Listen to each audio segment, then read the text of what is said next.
We'll start from the top. So on your dashboard you have fuel on your left, then to the right of that you have your engine temperature, and then to the right of that you have your speedo with a little LED box that explains your hours, and then to your far right you have your engine oil pressure with two cutouts. These are where all your lights will light on, so side lights, etc. So coming below the steering wheel you have a bank of switches on the left, which is your indicator, your main lights. These do not come fitted with a dip and main beam function, they are just purely dip. Then you have side lights, then you have a plough light to the right of that, which is this light pointing backwards. And then onto your right side you have another two switches. You've got horn and hazards, and then your keys. And down below that you've got a pull to stop cable. That will purely stop the engine. It will not turn the key off. You must turn the key off after you've used it, after you've finished. So coming down into your left foot pan, you have your clutch at the front, must be down to start the tractor. Tucked in behind that you have a 4-wheel and 2-wheel drive selector, works as labelled, 2-wheel drive back, 4-wheel drive forward. Then coming back more, you have these two levers here. These two are your spool control levers.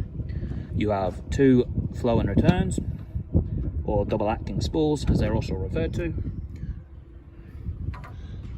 And then behind that you have your PTO switch lever. So as labelled, you've got 540 forward and 1000 speed back. In the and in the centre you have a neutral position. Seatbelt as standard. Below the seat you have this little pull out bar here. That is what allows you to slide the seat forwards and backwards. So coming around to the other side of the tractor, ignore that, pull that out of the way. So coming down into the floor pan again, you have two brakes, one for each wheel. They are currently locked together.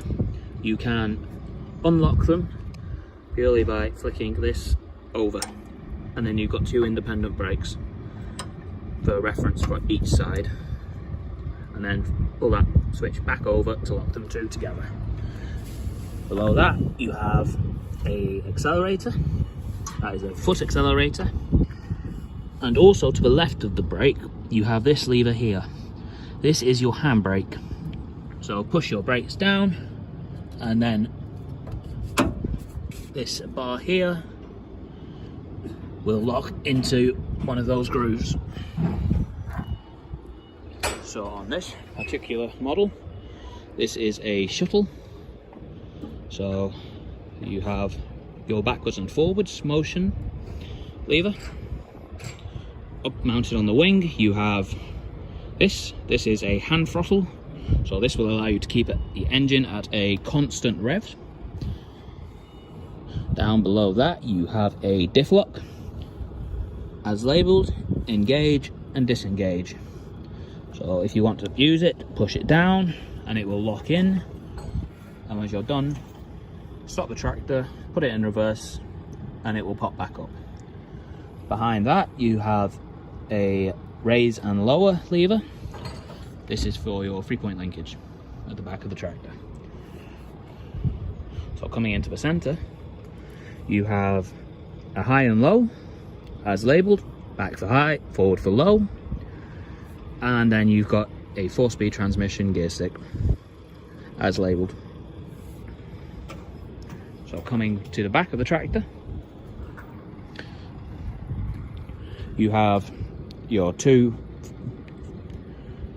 dual acting spool blocks. I have to think at the time. So coming down, you have a return to tank and a constant flow. That constant flow will only work with the adjustment of this little knob here. This will also control the speed at which your 3-point linkage will drop. So coming to the back of the tractor again, got drawbar and PTO cover. That is just wound on, that will just unwind off when you receive the tractor. 3 positions on your drawbar, or you can remove it entirely via another pin that is tucked right at the back of the drawbar, and then it will just slide straight out. So coming round, so to open your bonnet, you will find that you have these guys here. I've just prepped this one. They will usually be locked into the actual body like that. Just reach it underneath, just try and get the angle. You've got this groove here. Slide the lever back, and that will slide this lever back out the way. There's one of them on each side. There we go. And then just pop your bonnet and it will raise. So your battery is there with an isolator on top. Up is off, down is allowing it to start and work. So radiator cap at the top. We use a 50-50 mix of water and coolant. Antifreeze. Engine fill point on top of the rocker box. Just down to the side of the engine. You can't really see it. And just here is your dipstick for your engine. Coming back into the center of the cab, there's this little one here that has a dipstick on the bottom. That is for your gearbox, which includes back axle. And then coming behind the tractor, if the seat is slid forward, it exposes this. This is your hydraulic tank dipstick.